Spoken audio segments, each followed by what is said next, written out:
Okay, good evening, everyone. I want to welcome you to our talk tonight.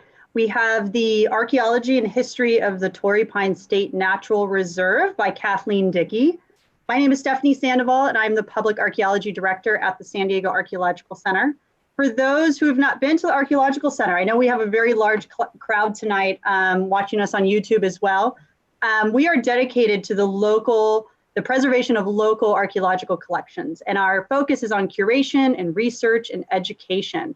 Our museum is closed right now due to COVID, but we do have museum exhibits and host many youth programs when we're up and running as normal. As you know, it's kind of a challenging time for museums right now. So if you feel that you want to support us, we would greatly appreciate anything that you can send our way. Please just visit our website and you can find the donate button to support the San Diego Archaeological Center. Our next two events coming up next week, we have part of our midday brown bag series. It is Overseas Chinese at the Rancho Penasquitos by Mark Thompson. And then in early October, as part of this living room lecture series, we have Geoglyphs of the Desert Southwest by Ann Morgan. And you can sign up for both of those on our website. Tonight, we will be using the Q&A feature, and you can find it on your Zoom control panel. So feel free to submit questions at any time, just type them in, and then Kathy will take questions at the very end of her talk. I'm very pleased to introduce Kathleen Dickey. She came to archaeology and natural history after retiring as a microbiologist, and her dedication is quite evident when she shares her knowledge and her experience. She's been with us at the center for a very long time as a research volunteer, and for 12 years now, she has served as a docent naturalist at Torrey Pines. So right now, I'm going to happily turn it over to Kathy. Hello, can you hear me all right? Hello, can you hear me? Yes, you're good, Kathy. Okay, I'm good. Let me know if the sound changes or anything changes. So welcome, good evening. Hauka, Mimian Diminua. Mia is Kathy Dickey we ichuhi. I just said, hello, how are all of you seated out there? My name is Kathy Dickey. That's what they call me. That's Kumeyaay language, and I'm not Kumeyaay. And also I am not a professional archaeologist. I want to say that right from the start, but I have been studying this for over 15 years now, and I have great respect for the Kumeyaay people and all Native Americans, and I'm happy to share this with you today. So we're looking at least 10,000 years of occupation in San Diego County. And actually, if we go out to the Channel Islands off of Santa Barbara, they're looking at 13,000 years. It seems like every time there's a new meeting, they push it back another 1,000 years or so. So who knows, it may go even further to 14,000 or 15,000 years as time passes and they find more evidence. And there's just been abundant evidence over the years of occupation. And people find things like this beautiful arrowhead, or also called a projectile point or a biface. They find potsherds, they find intact pots over the years. These wonderful bedrock mortars that many of you may have seen in your hikes in the mountains and that towards the mountains and other areas. And these pictographs and petroglyphs. These kinds of things were all over San Diego, especially, you know, in the 1800s and all through the 1900s. And people were taking them into their living rooms and into their colleges and their schools, and all context was lost, unfortunately. So even archaeologists were, in later days, were taking the artifacts and putting them in paper sacks and paper cartons and things and storing them in warehouses. And the colleges had warehouses full of these kinds of things, as well as shell and soil samples and you name it. And luckily for us, we have this wonderful place called the San Diego Archaeological Center. It was founded and opened in 1998. And luckily, we have a place where many, many artifacts can be displayed on exhibit.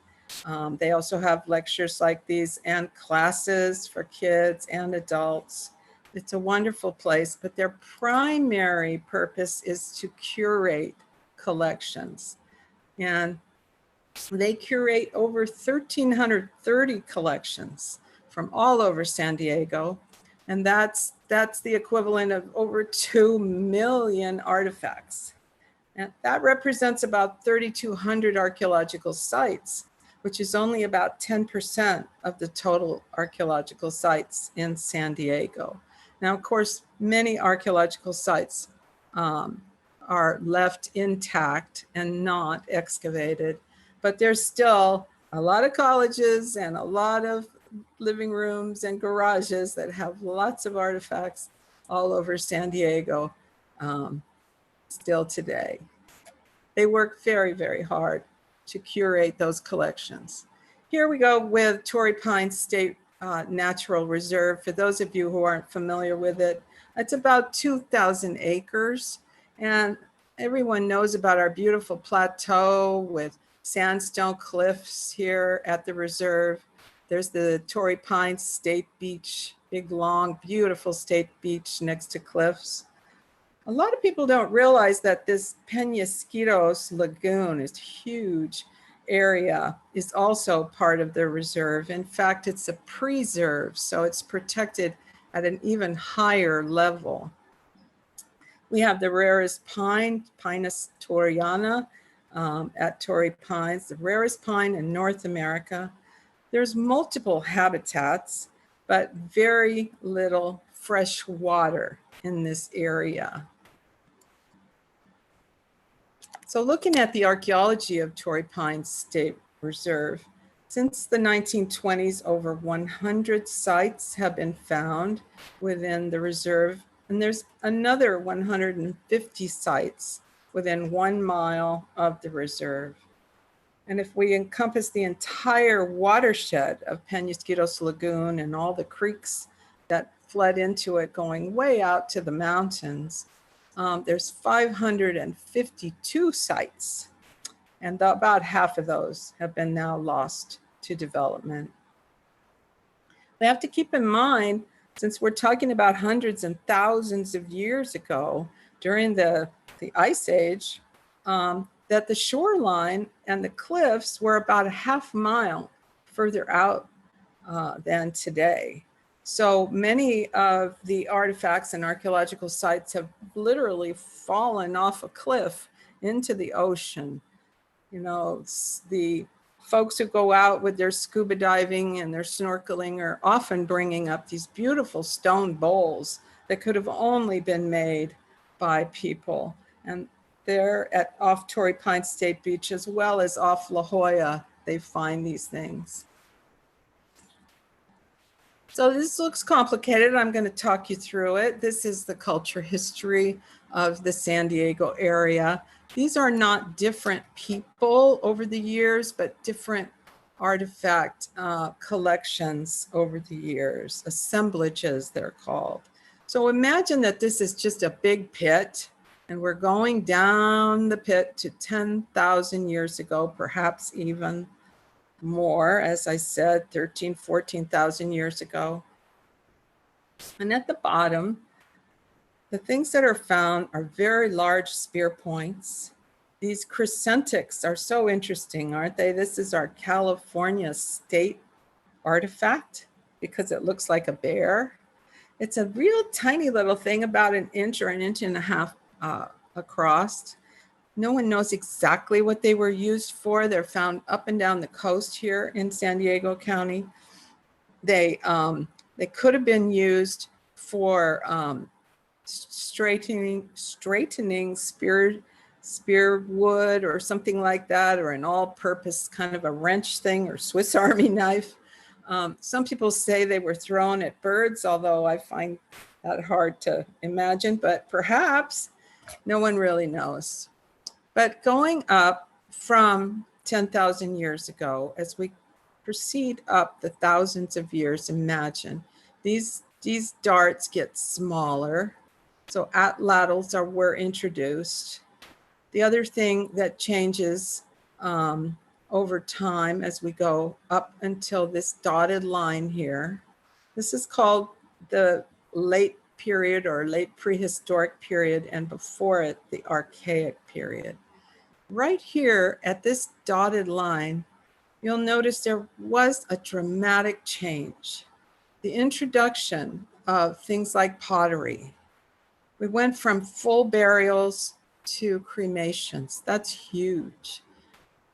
Small cottonwood or side notch points instead of these larger points. So the bow and arrow was introduced at this point.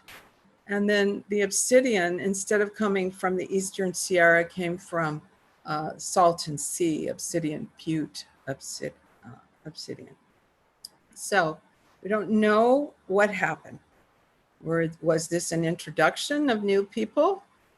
Were these Kumeyaay people that learned new technologies and new things by trading or by visitors that came and shared their knowledge? No one really knows at this point.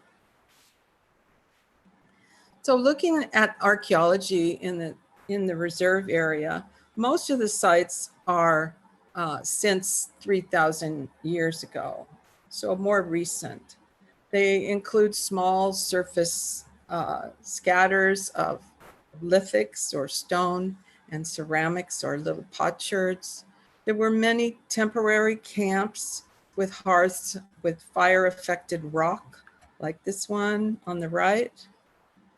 There were no large village sites, however, and that stands to reason because there was no fresh water on the plateau and certainly not right there at the saltwater lagoon. So not a good place to have a permanent village. The other thing that's found a lot at Torrey Pines are these shell middens on the left there. And this one I took a picture of as I was coming up the road, just from the south parking lot. And it was right there alongside the road. You can tell because its soil was so dark and almost black. And this is a place where people had their picnics with beautiful views of the ocean.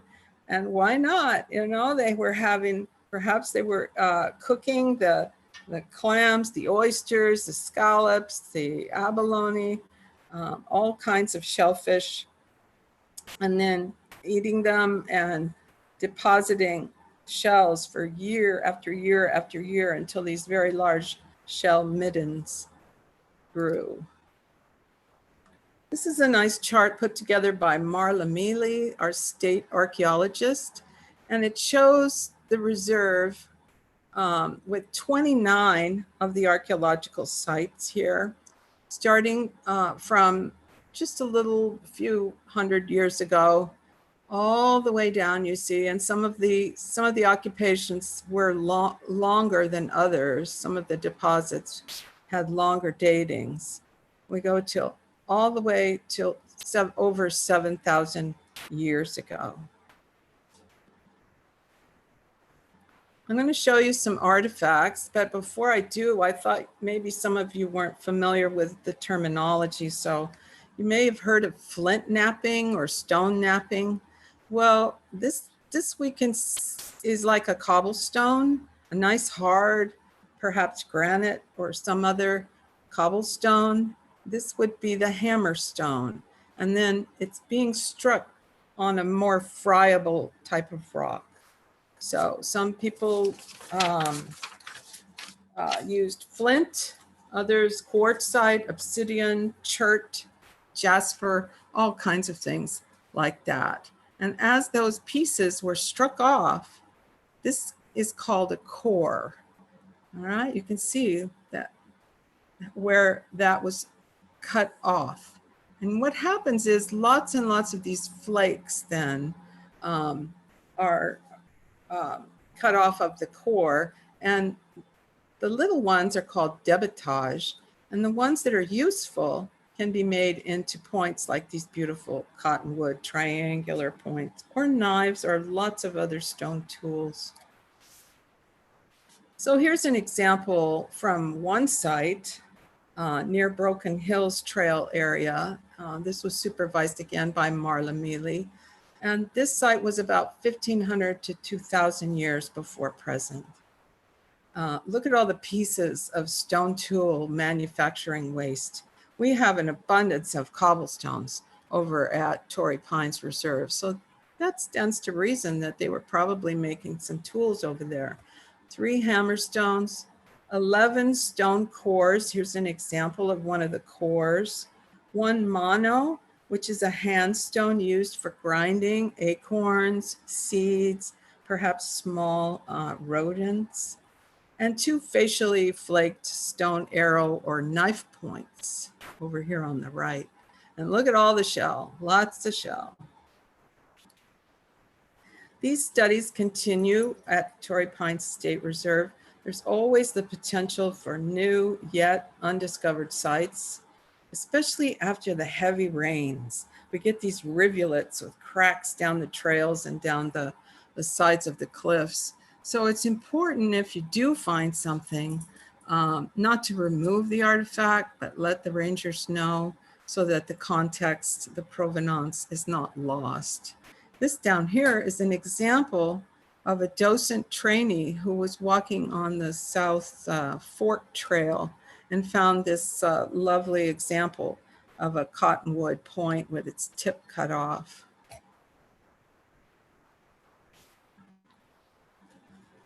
This is kind of hard to see, but it comes from Richard Carrico's book, and it shows the major villages in San Diego County right around 1790. Now, the village sites, you can see that also the villages are pointed out. Places like Hamu, these sound familiar? Hamacha, Pauay. And notice these are the trail routes. So here's El Camino Real, just like today. And here's Freeway 8, now called Kumeyaay Highway. And the Kumeyaay people historically had a seasonal round. They would go from the coastal areas into the mountain areas to gather acorns, to hunt for deer and things like that. And sometimes out into the desert to gather mesquite beans in the winter time, and then come back. And they would follow these paths. If we zoom in on the area near Torrey Pines, here's Yayal. That's near Rancho Santa Fe at the east end of San Alejo Lagoon. Calamay, not far from Rios Drive in Solana Beach, was another village. But here's the important one for our purposes, Istawa in Sorrento Valley. We're going to dig deeper into that. These are the people that probably utilized Torrey Pines State Reserve the most. All of these coastal villages were gone, unfortunately, by 1820, after the Spanish arrived. So Istawa is a village site near the Freeway 5 and 805 junction in Sorrento Valley, just south of Torrey Pines State Reserve. Istawa means worms or larvae house. It's about 80 acres. And it's in a rich alluvial valley close to Penasquitos Creek and Carroll Canyon Creeks and a freshwater spring. I don't know if there's still a spring there, but there used to be a long time ago. So they had lots of fresh water, and it's less than 2 miles from the ocean. It was considered by the Kumeyaay and the Spanish as a trading post for trails to the north, south, and east. And it shows continuous occupation with radiocarbon dates from 220 to 7,000 years before present. The total population was probably 200 Kumeyaay people, which is Con 69. And Father Crespi noticed the friendly Indians and their beautiful pottery. Istawa village is named also on the San Diego mission records for 142 baptismals and deaths from 1775 to 1800. You can see some of the names there. There was the captain of the village and their clan names. It really kind of makes it come alive when you see those names, isn't it? A little bit about the archaeology of the area here. This is a abalone fish hook that wasn't found at Istawa, but I thought it was pretty cool. And there were other shell fish hooks that were found there. So I wanted to put it there. First recorded, the site was first recorded in 1974. And over 46 years, there have been 24 surveys and excavations, and at least 5 site designations. It's still being messed with. Recently, there was the double tracking of the railroad bed that bisects the site in Sorrento Valley. Some of the excavations were up to 4 meters deep. Imagine, I mean, that's a pit where you need a big ladder to get in and out. So that shows how long the occupation was of this village. There were abundant stone tools and debitage, those flakes that you saw, ceramics, fish hooks, worked bone tools, worked shell, trade beads, burials, cremations, of course, those were repatriated. Middens with shell. There were 42 species of shellfish, over 23 species of fish, and some of them, like sheephead, yellowtail, sharks, those kinds of things, you need a boat. So they had to have boats to go out in the kelp bed and find those fish. There were bones of rabbits, mule deer, otter. I could go on and on and on. Mountain sheep, lots of rodents, ducks. Here's some artifact examples from one of the reports by Dennis Gallegos and Associates.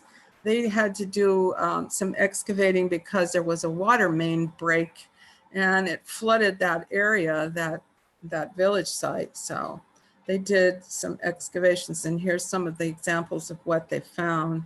Lots of biface tips.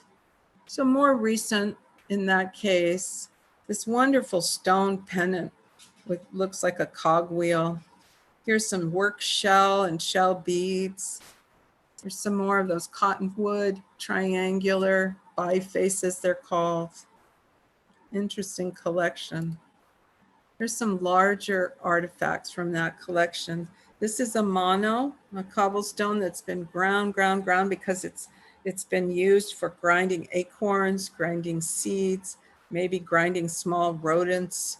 It has lots of what's called use wear. So scrapes and little indentations all over it. Here's a cobble tool that may have been used on one of those mortars, those bedrock mortars, or a portable mortar, because it has a lot of end battering on the left there. And then here's some utilized flake tools that look kind of like cores to me. This one, perhaps with the point, could have been used like an awl to pierce hides and things like that. Make a sharp point for piercing. Istawa is kind of a sad tale. It's a very complicated story. And the site has suffered looting, legal violation. I told you about the water main break. And it was especially bad before the CEQA laws, but even after the CEQA laws, it's been bad. There were many exemptions granted by the city for the water main, the roads, the grading, a cement drainage ditch, et cetera, et cetera. Sorrento Valley is a very highly industrial area with lots of biotech and all kinds of companies down there. And of course, it's a place that people want to build their businesses. So exemptions were granted by the city, and that's despite Istawa named an important archaeological site on the National Register of Historical Places. It also was, of course, an important sacred site to the Kumeyaay people, especially after those grave sites and cremation sites were found. And the significance of the site drew strong objections by all the archaeologists, all the famous ones you've heard of around here: Richard Carrico, Dennis Gallego, Sue Hector, Tim Gross, and on and on and on. I could mention so many here. And back in 1996, the director of the archaeology site, Archaeology Center said, quote, "The village of Istawa has not fared well against the forces of urban growth." It's really pretty a sad tale. So I was thinking about it and all the abundant food resources that we just talked about, and probably there was lots of abalone, all these things, these shellfish, these fish, pine nuts from Torrey pines, and maybe even crawdads, we used to call them, or crayfish. Those would disappear in the archaeological record, but maybe they ate those because they had those freshwater creeks nearby, so they could get freshwater things to eat. But what's not in the archaeological record? That's things like baskets and textiles. Those things just melt in the soil. Hides, sinew, food items, wood items and houses, medicines, their language and stories, songs, musical instruments, their dreams, hopes, dances, spiritualism, religion, and so much more we can't see in the archaeological record. But the good news is that we do have about 250-year historical record of Kumeyaay cultural traditions and their language. And I do want to tell you that their language goes way, way back. It's considered very ancient by linguists that study it. It's related to languages out by the Chumash, if you know where that is. The Chumash are off of Santa Barbara, in the Santa Barbara area, and then other tribes also in California way to the far north, all the way up to the far north, here and there. It's a Hokan or human language, and quite unique. I'm learning to speak it out at Verona Reservation, and I want to thank the elders there very much for allowing me to learn it there. Now, of course, all these plants would have been lost in the archaeological record, and frankly, every single plant at Torrey Pines State Reserve was used for something: food, medicine, clothing, shelter, something. By Kumeyaay and other Native Americans in the region. So we have this hamil or buckwheat. Buckwheat was used as a tea for stomach problems. Mishkamil is the ladyfinger dudleya. Those taste like green beans. I've tried them. Here's Mojave yucca. The flowers and the fruits could be eaten. But the important part is here where you see those fibers. The fibers could be made into thread and rope for the houses. They could be made into nets and sandals, as I'll show you. Lemonade berry, that's very good drink. Makes a nice lemonade, really. It's a great drink, very refreshing. Here's heshke. Heshke is our beloved Torrey pines. And the pine nuts, of course, were roasted and eaten. The needles could be used for basket weaving. The sap could be used for glue. The wood used for all kinds of purposes. So I've got a list of 130, and I'm not done yet.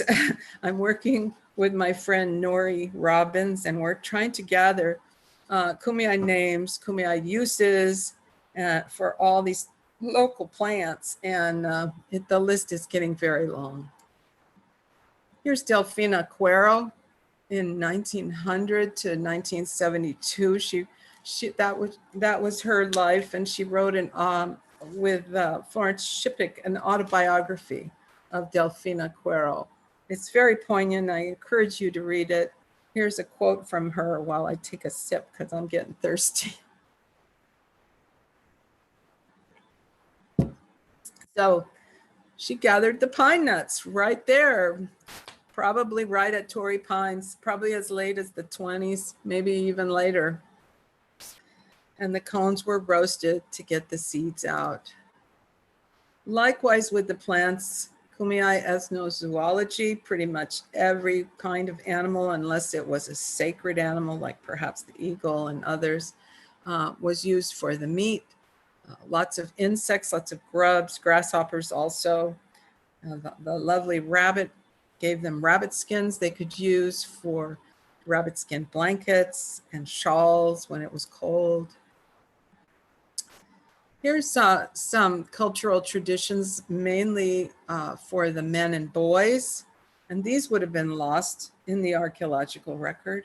Here's a rabbit stick, a throwing stick to knock out the rabbits. Boys and men got very good at this, and then they'd follow it up with a club to kill the rabbit. And this lovely bow, probably made of willow or cottonwood, that was soaked and heated until it made the perfect arch. Here's an arrow. Here's a quiver made of a yucca stalk. And this boat is made with tules. So they're gathered up into bundles and tied up with yucca or agave fiber. The women and girls were primarily, historically and still today, the gatherers and food processors. You can see a lovely basket cap here, a tump line probably made of yucca or agave fiber that's holding a very large olla for water. Here's some of those carrying sacks.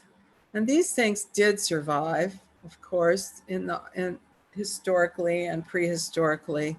Luckily, we have lots of examples of metates and mortars and pestles and manos like this.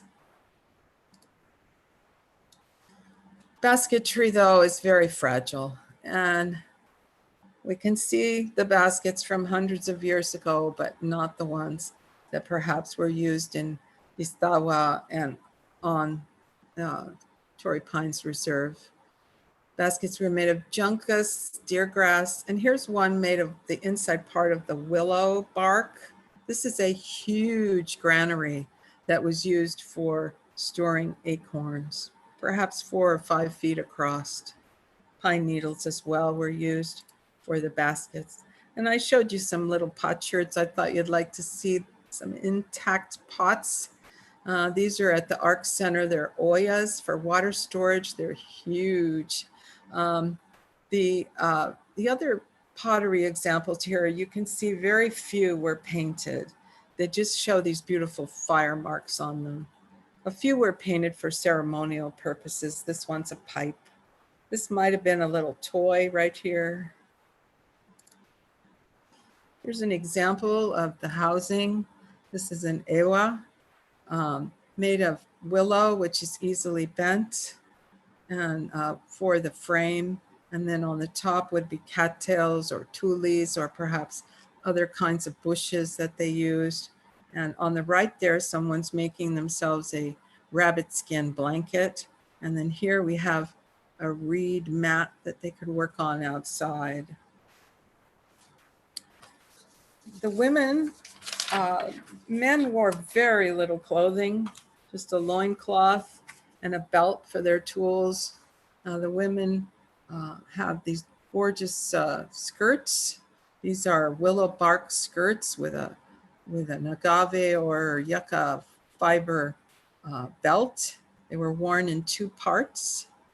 And here's some examples of some sandals made with the same kind of fiber. And of course, all of this would have been lost in the archaeological record, but luckily we have cultures that still maintain these cultural traditions today. especially down in Baja, but all over San Diego County, they are wanting to maintain these cultural traditions. Face paint and tattooing was very popular. Lots of that. So music, bird songs, storytelling. Here's some elderberry flutes, a gourd rattle. This one is a deer hoof rattle, but that's used more for sacred purposes, for ceremonial purposes. And these bird songs can go on and on at gatherings and powwows. They go on all night. They sing, the men stand in a line and sing the legends, the history, the migrations of their people. They didn't have a written language, but these songs were passed down from generation to generation and still are today. They would do the singing and play their gourd rattle while the women in front there make a line and do a simple dance at the same time. If you haven't seen it, I really suggest you attend one of the powwows. It's quite moving. So we're going to have a very brief history now of the Kumeyaay people in San Diego. 1769 was the Spanish mission period. The Indians were removed into the missions. They learned a lot about animal husbandry. They learned formal agriculture, growing things like corn and wheat and all kinds of things. However, at the same time, they had not been exposed to the diseases that the Spanish brought, like smallpox and measles, and their population was just devastated. It was tough for them because while everyone could mingle in the daytime, the men were separated from the women and girls. They were allowed and occasionally to go out to their hunting grounds and gathering grounds, but they had to come back because if they didn't, they were beaten or worse. I won't go into that, but it was a very difficult time. A lot of the Kumeyaay, Luiseño, other peoples escaped and went further and further into the mountains or down into Baja California to get away and continue with their lifestyle. But many were in the mission system. They also, of course, learned Catholicism. And to this day, many identify with the Catholic Church. 1821 to 1848 was the Mexican rule. You've heard of these huge ranchos in San Diego, Rancho Peñasquitos, Rancho Bernardo. The Indians were released from the Spanish missions, San Diego de Alcala and others, and they were released into to try to work on these ranchos, but they were pretty much indentured servitude. They were given food and shelter, but of course no pay. 1850, hooray, the US statehood, right? Things should get better, but they did not. This was probably the most difficult time for the Kumeyaay people. It brought more drought, more poverty, more epidemics. It was a very tough time for them. Remember that settlers were flooding into California after the discovery of gold, and they wanted their farms, they wanted their land, they wanted the water sources. So again, that took the place of all the land that the Kumeyaay might have had. There were some very large reservations that were set up in the late 1800s. After a book called Ramona by Helen Hunt Jackson came out, people really felt sorry for the Native Americans and wanted to have them to have a place of their own. And so they set up these reservations, and they started out really huge, encompassing Poway and Escondido. There was one, all of San Pascual. It was just a very lovely, large piece of land. However, Ulysses S. Grant took it away within a year, and they were on much smaller reservations, some with limited water supply. I thought it was interesting that it wasn't until 1924 that US citizenship was given to the Indians in San Diego. I'll just let you read this lovely statement by our first California governor, Peter Burnett, at his State of the State speech.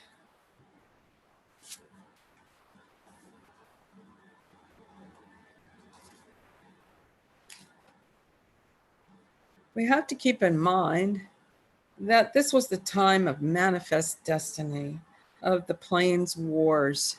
The settlers were frightened of the Indians, and the Indians were extremely frightened of the settlers. And all kinds of accusations went back and forth. The Indians were banned by the state of California for serving even as a witness against a white settler. They were banned, of course, as serving as jurors or lawyers. At this time, about 80% of the population in California, the Native American population, was wiped out by disease, loss of land, and starvation, and outright murder. White men could arrest Indians for loitering or drunkenness, and at that point they became their bondsmen. There was fear, there were skirmishes on either side. White men could legally kidnap Native American children as servants. I know, this is awful. And of course, many Kumeyaay people fled into the mountains and deserts or south into Mexico. They were literally pushed into the rocks, as Florence Shippick's book says. After the gold rush, the settlers were very eager for agricultural lands displaced by the local Native Americans. This is a 4th of July picnic in San Pascual. I love this picture. You can see, did you know there were 30 dairies in San Pascual Valley at that time? Amazing, huh? Here's some population data. So in 1790, there were approximately 30,000 Native Americans in San Diego County, although the Kumeyaay claim there were over 100,000. By 1850, think of the non-Indian population in little old town San Diego. There was only about 800 people. However, by 1900, there were 35,000 non-Indian people and only 3,000 Native Americans. So 90% had been lost. It took until the year 2000 for their population to get up at the levels that it was back in 1790. If you'd like to read more about the history of the Native Americans in San Diego County, I suggest this book, Strangers in a Stolen Land by Richard Carrico. It's very excellent. So this white area we're looking at were the historical lands of the Kumeyaay people when the Spanish arrived. Look how far it went, way over here to the Colorado River, all the way up north, just about San Pascual, a little bit south of Oceanside here, all deep into Baja California. Here's the line between Baja California. Today there are about 13 Kumeyaay reservations and 4 Luiseño to the north. The Luiseño, by the way, their language is entirely different. Their culture is similar, but their language is quite different. And the Cupeño to the north. There are additional 4 reservations in Baja California. You see this word Ipay or Digueño. This is for the northern Kumeyaay. Digueño meaning they identify with the San Diego mission system, the San Diego Catholicism generally, and they like to be called Diegueños. But most these days call themselves Ipai, which is the northern Kumeyaay people. There's kind of a line sort of at the San Diego River, and south of there are the Tipai. And these aren't different cultures entirely, but they do have a different dialect. And it's a little tricky because they use a different dialect than what I've learned up in Verona.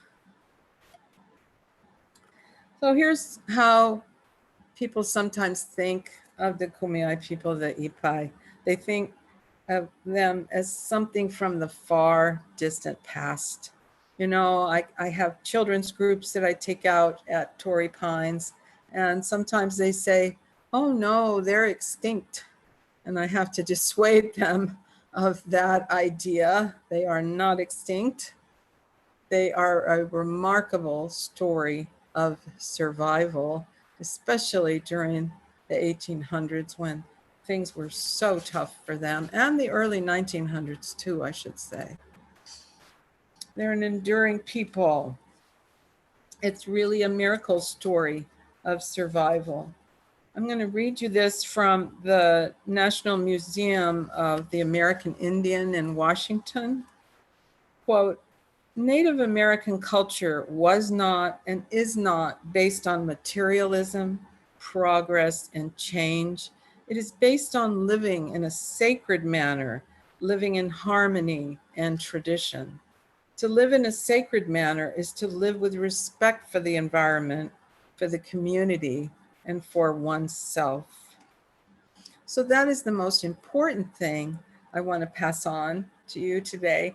Because when I speak to the elders, they say, please tell them we're still here. We aren't gone. So when you talk about them, speak about them in the present tense as well as the past tense. Luckily, there are resorts and casinos on those reservations. And here's a lovely shopping center at Viejas. These things are starting to turn things around significantly, provide scholarship money for the Kumeyaay kids.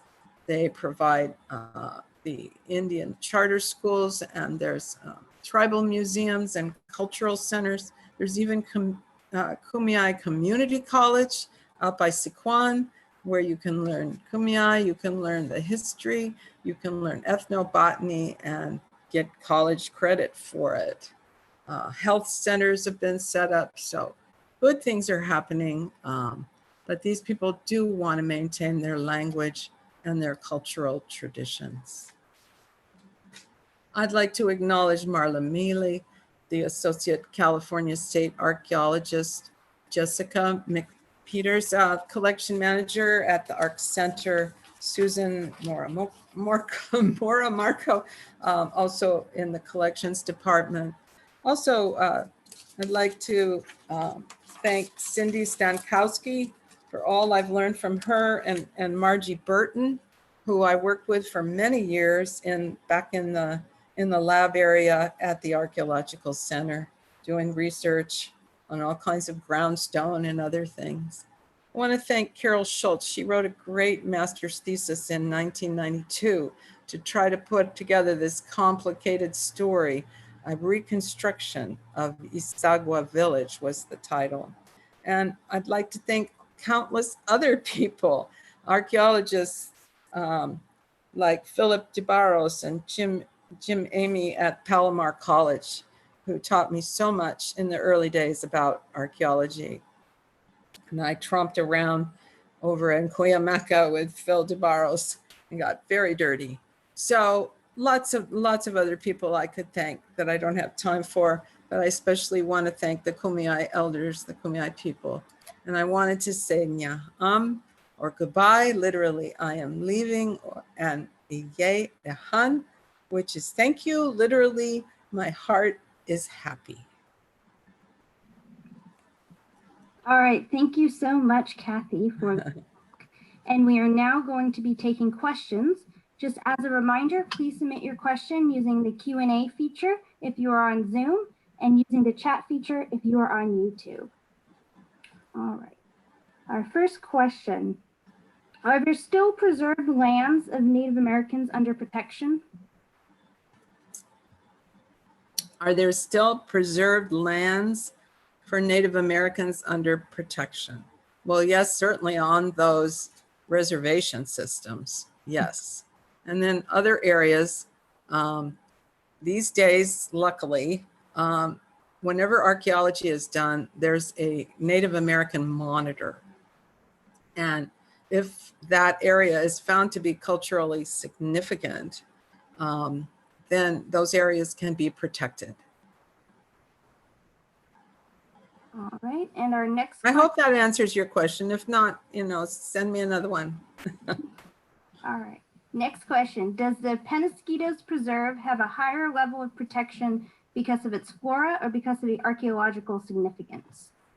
I think more because we don't want people going in there. It's more fragile. There's a lot of endangered birds. There's a lot of endangered plants that are associated with the lagoon. There's no trail systems there, so they want to keep it pristine as possible. There are a few archaeological sites around the lagoon, but that's not the main reason that it's called a preserve. All right, our next question. Was the bathtub of flat rock below Torrey Pines carved by Native Americans? That's a good question. I wish I knew the answer. I've heard it both ways.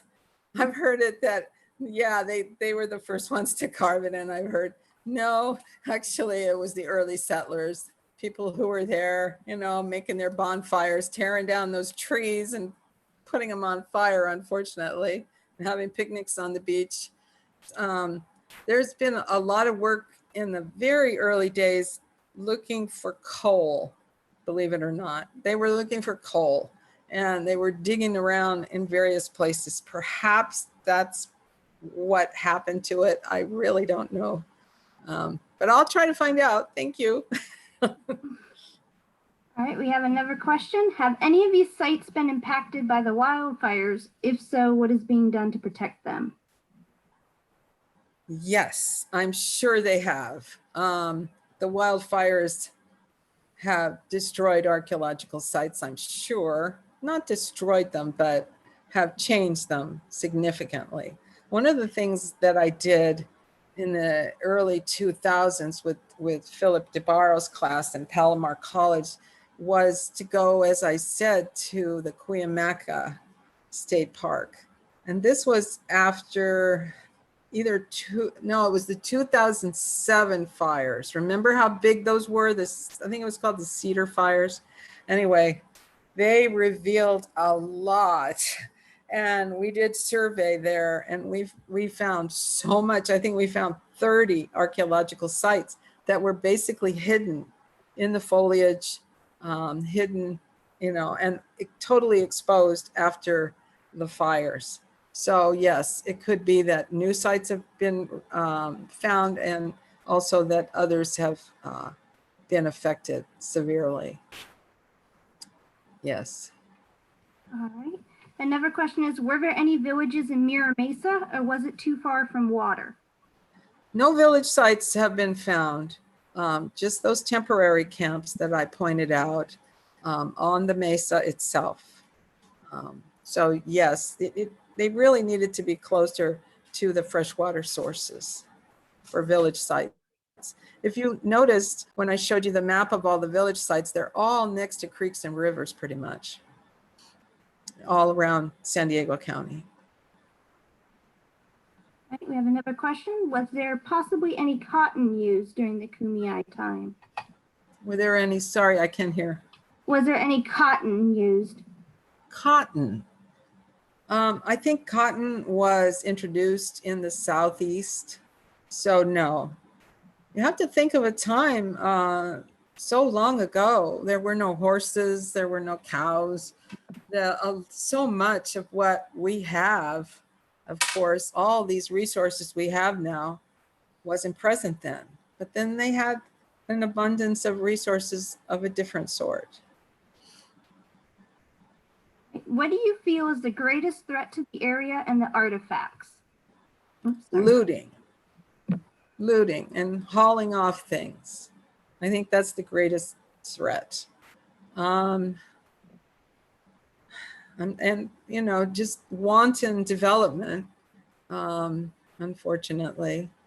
But these days they have to have a lot of environmental studies, and that includes looking for cultural relevance of a possible new development site. So that's why we have these archaeologists that go out and do survey and sometimes excavation, and may slow up a development, but they're getting good scientific information, and they're joined by those Native American monitors that I mentioned. What about the basketry material that is growing in the Sunny Creek area in Carlsbad? Is that an area that needs to be protected? Oh, I don't know. I don't know if anyone's using it, if Native Americans are using it for basketry or if others are. These days we have all this pollution, which makes basketry tough.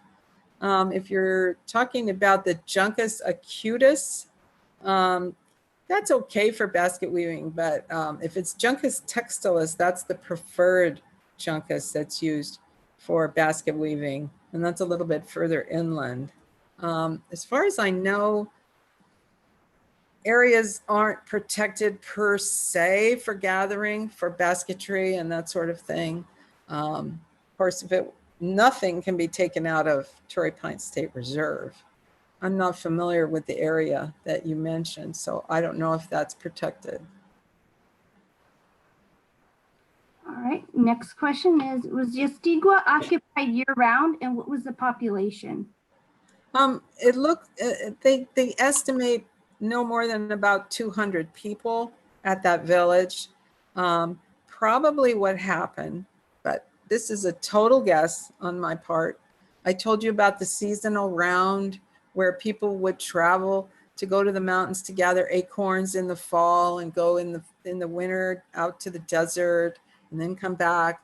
Well, there must have been sick people and little babies and old people that couldn't travel that far. Remember, it's all on foot.